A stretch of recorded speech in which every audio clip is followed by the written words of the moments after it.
Hiya, welcome to Thoughts on Tuesday. So you might be wondering why I've got my door of my boiler open. Well, today's topic is gratitude. Sometimes we don't realise what we have until it's gone. And after the plumber repaired our heating, we'd had 2.5 weeks without heat, and it was cold. I found myself even nicking our guinea pig's radiator. It was that cold.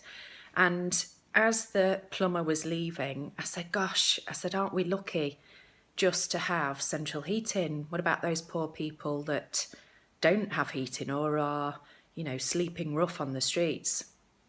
What I'm getting to is when I was growing up, my granddad died when I was 14. Now, my granddad was a real father figure in my life. He really kind of took me under his wing. And yeah, loved him to bits. And then one day he just went. He had a stroke, and it was absolutely tragic for our family. But what it taught me was that sometimes people are there and then in an instant they're gone. So do you remember me talking about sometimes good can come from adversity? And so the lesson for me is that I am always grateful of those people I've got in my life. And studies, I'm sure some of you have seen that studies demonstrate that when we're grateful, when we show gratitude, we're a lot happier.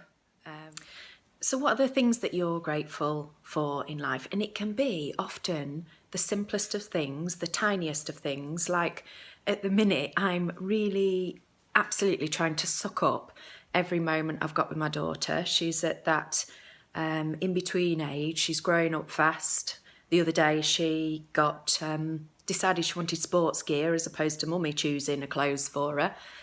And when we walk to school, she's still at the stage where we'll be walking along and I get that little soft, warm hand placed in mine, and that won't last forever. And it's thinking about sometimes just the small, insignificant things. So often when we are grateful, we are leading a mindful life. Rather than being on autopilot, we're in what we're in, as opposed to being up here.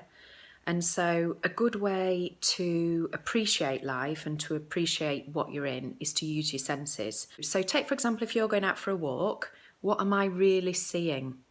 So, am I seeing trees, birds? Also, what am I really hearing? So at the moment, for example, I can hear the distant traffic in the background. So the summary is, what are you grateful for? How can you be in what you're in using your senses? See you next week. Bye.